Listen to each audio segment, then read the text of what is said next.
I'm gonna be teaching all of you how to strike better in the game and have a higher chance of striking and hopefully getting better scores.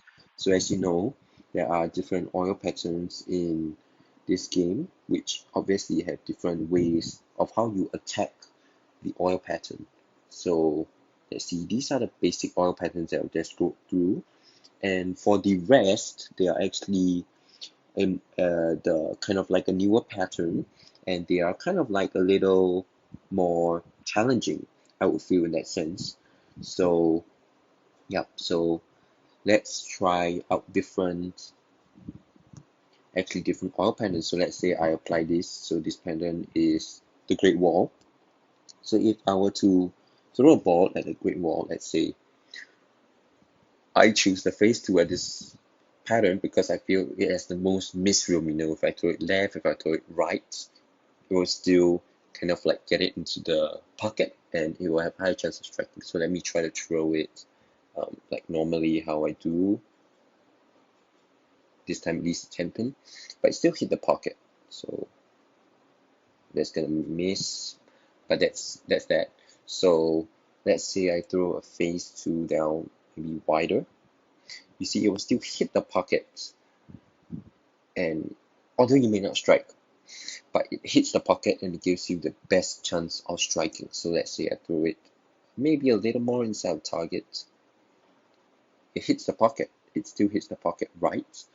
So that is kind of like what you have to do and adjust in the game if you want to be having more chances of striking. So let's say I go to oil. Let's say I go to a different pattern like the Sphinx. All right, the Sphinx. So for me personally, for the Sphinx, I like to play, sometimes from the middle, or sometimes from the sides. So let's say I have my ball here, the Hustle Ink, with this setup right here. So the Hustle Ink.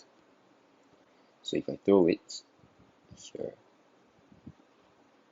it strikes.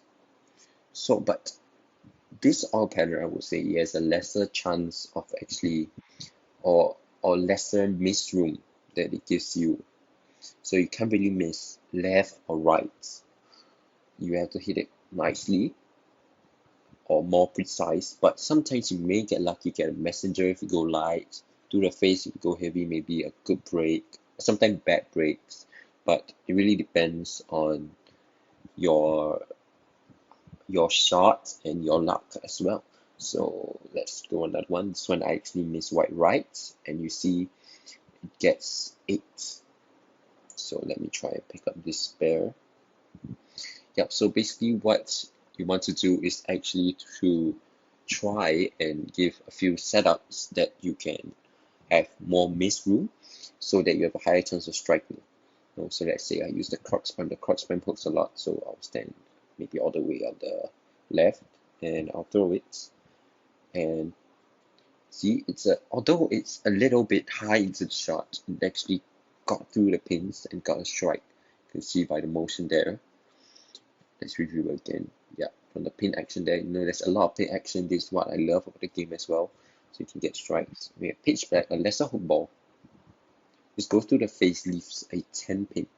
So what I'm saying is that there are different patterns, there are different strategies that you have to set up to actually strike in the game. So let's say I go to Broadway, right? It's Broadway. So you can see the pattern. It's kind of like there's no oil on the outside. So maybe you want to try to play a little out, but not too much because it will hook back too much. So let's say I use phase 2 again. See, I stand about 32. So phase 2 has a strong hook potential, kind of.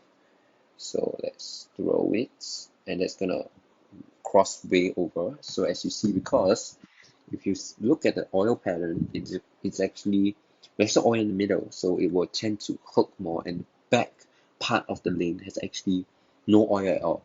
So that's causing the vigorous reaction. So let me try to pick this up. Oh, it actually chopped, so it went through the face. So let's say I use this ball right here, the pitch black, and hooks a lot, and I get the strike. So it's really about choosing your balls right and actually fitting it to what your playing style is. You can see it hooks a lot, so that's really not the ideal ball to play.